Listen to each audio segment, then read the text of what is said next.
Hello again and welcome to our viewers here in Nigeria and all around the world. This is News Round, where we do you a recap of stories that made headlines during the week. But first, the headlines. President Bola Tinubu assures Nigerians that he will never turn his back on them. President Tinubu also promises to approve a new minimum wage that the government can afford. Southwest governors elect their Lagos State colleague Babajide Sanwo-Olu as chair in laud efforts on new minimum wage. Plus, on the program, Ukrainian President Volodymyr Zelensky hails 10-year bilateral security deal with the U.S. as historic. That's News Round in View. And wherever you're watching from around the world, we are live from our global headquarters here in Lagos, Nigeria. I am Kelly Egiga. Nigeria has celebrated 25 years of uninterrupted democracy, and President Bola Tinubu says no matter how complicated it may be, it is still the best form of governance.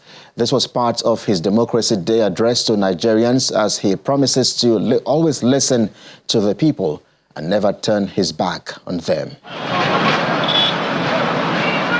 2024 is a year of double celebrations for Nigerians. Firstly, the 29th of May marking 25 years of uninterrupted democracy, which is a significant milestone for the country. And secondly, the 12th of June, recently designated as the country's Democracy Day, dedicated to the widely accepted election outcome in the country's history, adjudged to be won by the late Moshood Abiola in 1993. My fellow Nigerians. In the traditional speech of President Bola Tinubu on this special day, he begins by recognizing the labors of those who fought for the country's democracy. We lost great heroes and heroines along the way. In this struggle, the winner of June 12, 1993 presidential election, Chief MKO Abiola, the most significant symbol of our democratic struggle, his wife, Kudirat, General Shehu Musa Yar'Adua, and Pa Alfred Iwani, amongst others, sacrificed their very lives. They bravely surrendered their fortunes so that our nation might have a better one. The president's emphasis on democracy as the best form of government comes on the heels of the push for parliamentary system of government by some federal lawmakers. That we have experienced peaceful transitions of government affirms our democratic temperament.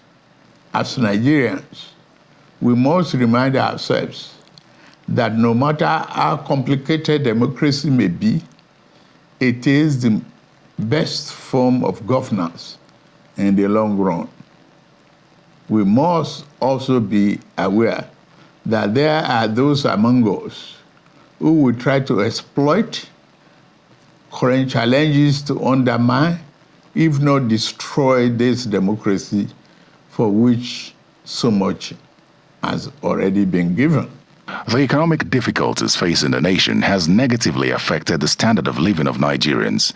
The president acknowledges this with reference to the minimum wage negotiations with the labor unions. As we continue to reform the economy, I shall always listen to the people and will never turn my back on you. In this spirit, we have negotiated in good faith and with open arms with organized labor on a new national minimum wage. We shall soon send our executive bill to the National Assembly to enshrine what has been agreed upon as part of our law for the next 5 years or less. In the face of labor's call for national strike, we did not seek to oppress or crack down on the workers as a dictatorial government of the past would have done. We chose the path of cooperation over conflict. President Bola Tinubu is optimistic that in the end, national greatness will not be achieved by traveling the easy road, but through the right one, and appeals for togetherness in the fight to keep the fire of democracy burning and moving the country forward. Terry Ikumi, Channels Television News. As part of the programs to commemorate Democracy Day, President Tinubu also attended a parade by members of the armed forces at the Eagle Square. However, the president slept while boarding the presidential parade vehicle at the venue and quickly got up and continued with the program. Apart from that incident, the program went on smoothly with a display of color and martial music. The presence in our midst this moment. It was a day of color as Nigerians gathered at the Eagle Square in Abuja for the Democracy Day celebration parade. Those in attendance include the leadership of the National Assembly, the Chief Justice of Nigeria, cabinet members, military chiefs, and students. Standing ready were the troops for the parade. In absolute deference to his exalted offices. And once the president arrived, he proceeds to inspect the guards. However, he tripped and was immediately lifted by his aides and then continued with the inspection. The ADC to his excellency the president. Now the microphone swings over to my co-announcer, Captain Godfrey Anebia. Captain Abakwa, please, thank you. It was then time for the march past, led by members of the armed forces of Nigeria and other security agencies.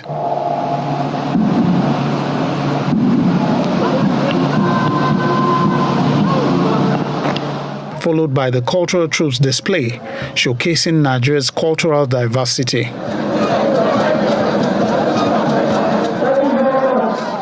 A portrait of the president was also unveiled, which is said to be the world's largest painting portrait on canvas.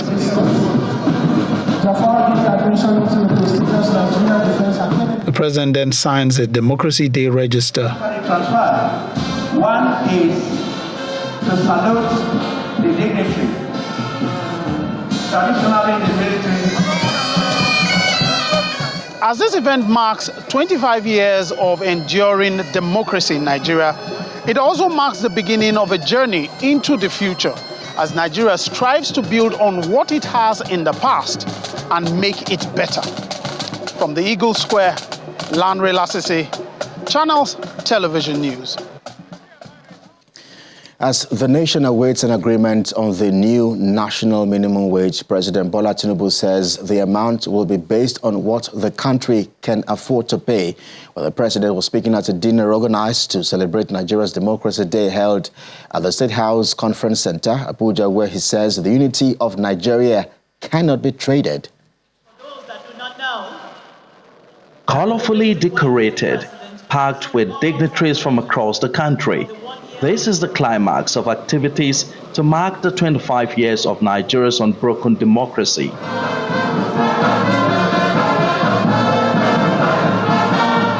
Alongside their spouses, President Bola Tinubu and his vice, Senator Kashim Shettima, walk into the hall and are received by dignitaries, including the leadership of the National Assembly and some state governors.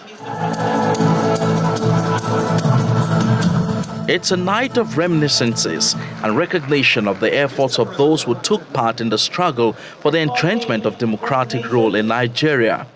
Mr. President, there are some people who are still in detention as a result of the NSAS protest. They were young people who were protesting for justice, for freedom, and for democracy. Any young protester in Nigeria today learned from you, because you were the father of protest in Nigeria. Do something about it, give them the freedom. You taught us, you funded us to stand up and fight, so they are your children and your grandchildren. Give them the pardon. Many had thought President Tinubu would not show up for the dinner because of the earlier incident at the Eagle Square where he tripped off while mounting a motorcade. But the president shrugs it off with a joke. It is a day to celebrate democracy. Why doing the ballet for the day? I'm a traditionally Yoruba boy. I did my dobale.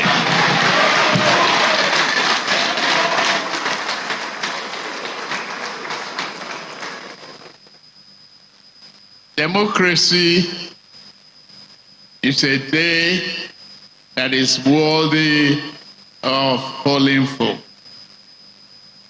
The president uses the occasion to address a plethora of issues, including the national minimum wage. About minimum wages. We're going to do it what Nigeria can afford, what you can afford, what I can afford. They ask you to cut your coat according to your size. If you have size at all, the promises I could make, struggling to bring the food prices down, but those bandits who leave the farmers alone and bring Nigeria back to its glory of production and harvesting. The president calls on the leaders to make positive changes as he pledges to hand over to the younger generation a banner without stain. From the presidential villa, Emperor Simon, Channels Television News. To other stories now, there is no executive interference in the affairs of the Senate. That's according to the spokesperson of Nigeria's 10th Senate, Yemi Adaramodu. Mr. Adaramodu says this will give while giving a scorecard of the 10th Senate in the last 1 year at a media briefing in the nation's capital, Abuja.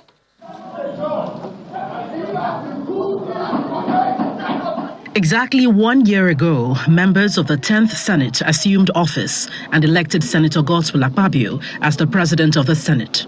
I, Senator Godswill Akpabio, Commander of the Order of the Niger, do solemnly swear. Do solemnly swear. The election into the leadership of the Senate is always greeted with tension, and the 10th Senate was not immune. The election of the principal officers of the Senate did not go smoothly, as some members of the minority caucus questioned the emergence of the principal officers.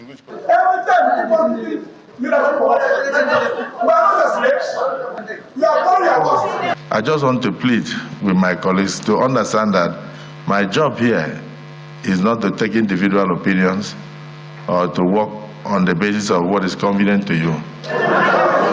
In every situation, some people will be for and some people will be against. And that's the spirit of democracy.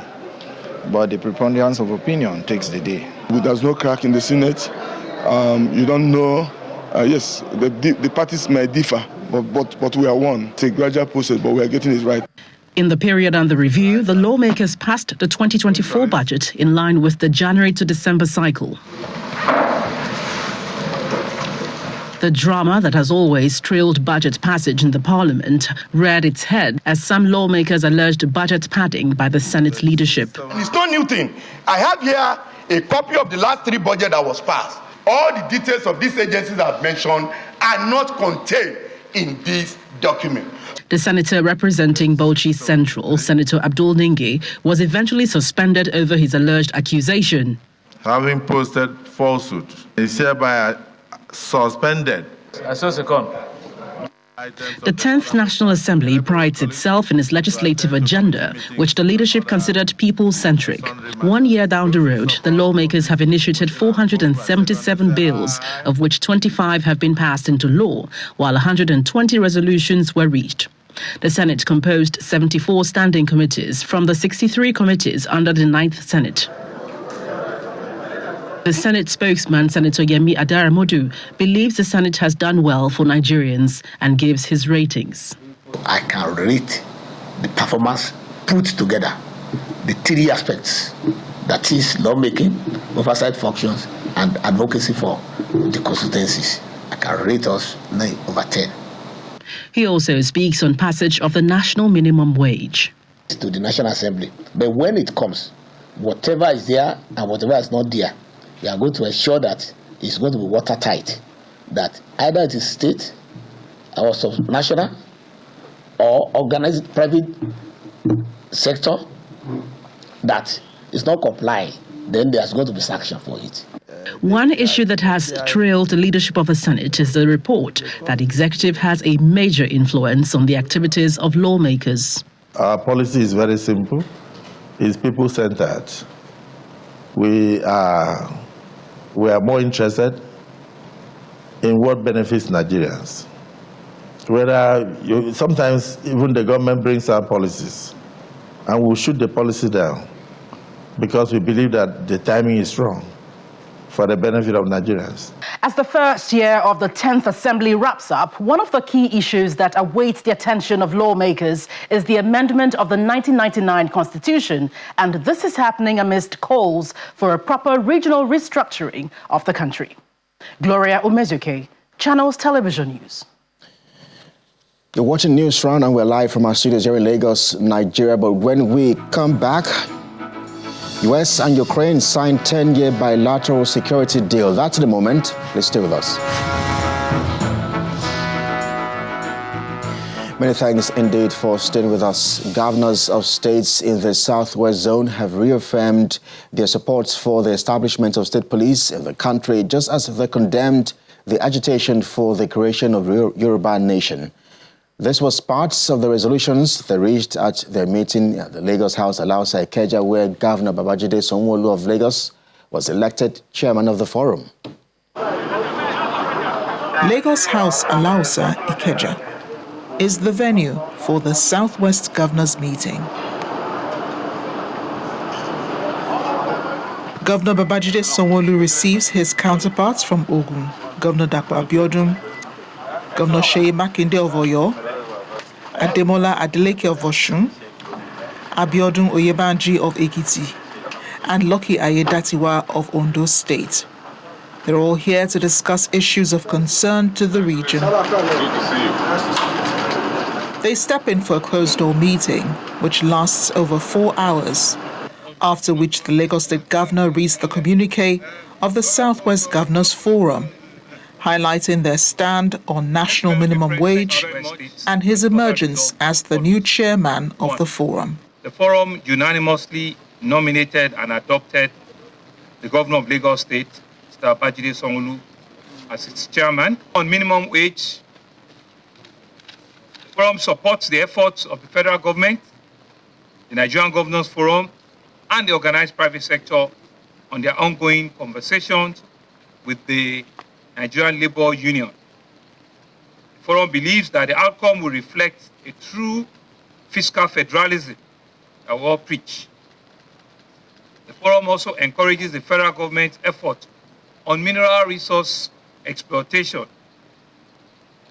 There should be a further collaboration between the federal government and states, especially in the areas of granting of leases to various investors.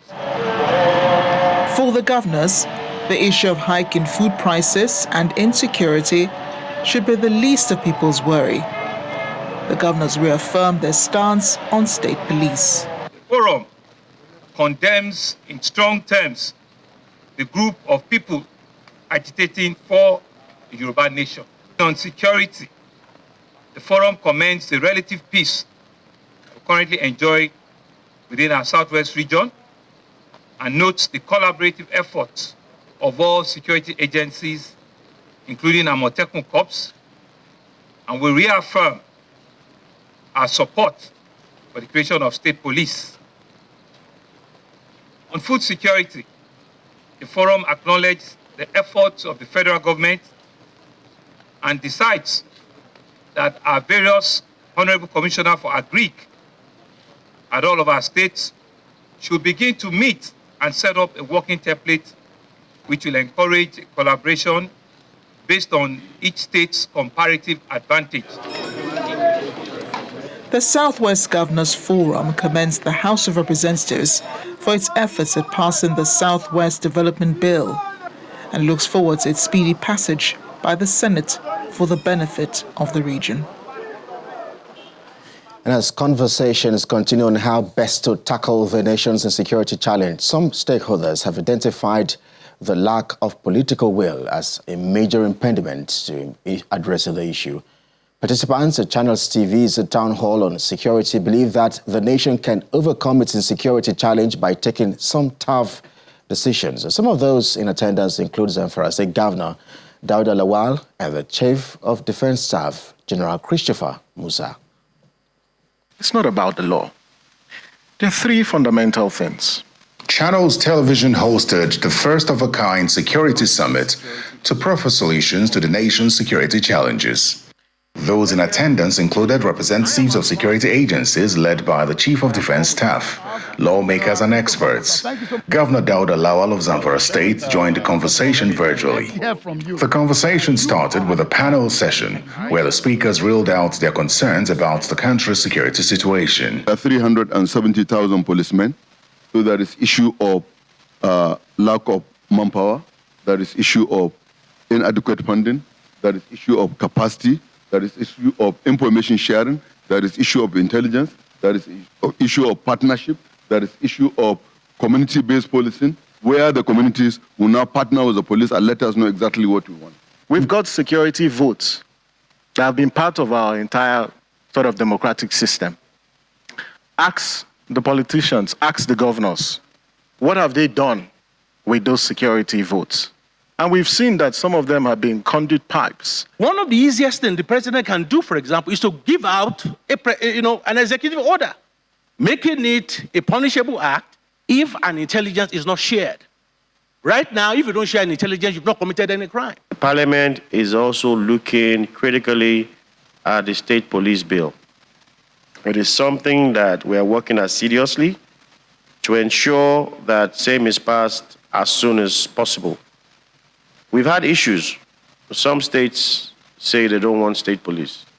Some say they want. The Zamfara state governor aligned with the calls for state police, stressing that the security situation in the country cannot improve without the prime input of state governors. If I have my own military, if I have my own police or civil defense in Zamfara state, believe me, I don't need to look anywhere or elsewhere. I'll be in full control. And I know where the issues are, and I'll be able to face these issues head on. But like I said, I don't have control over the security outfits. He also aligned with the result of Channels TV's online poll, which largely attributed to delayed progress in addressing insecurity to lack of political will. If there is no political interference in all these things, believe me, it's just a matter of time. We will be able to solve all these security challenges in the country. You know, he who wears the shoes knows where it hurts.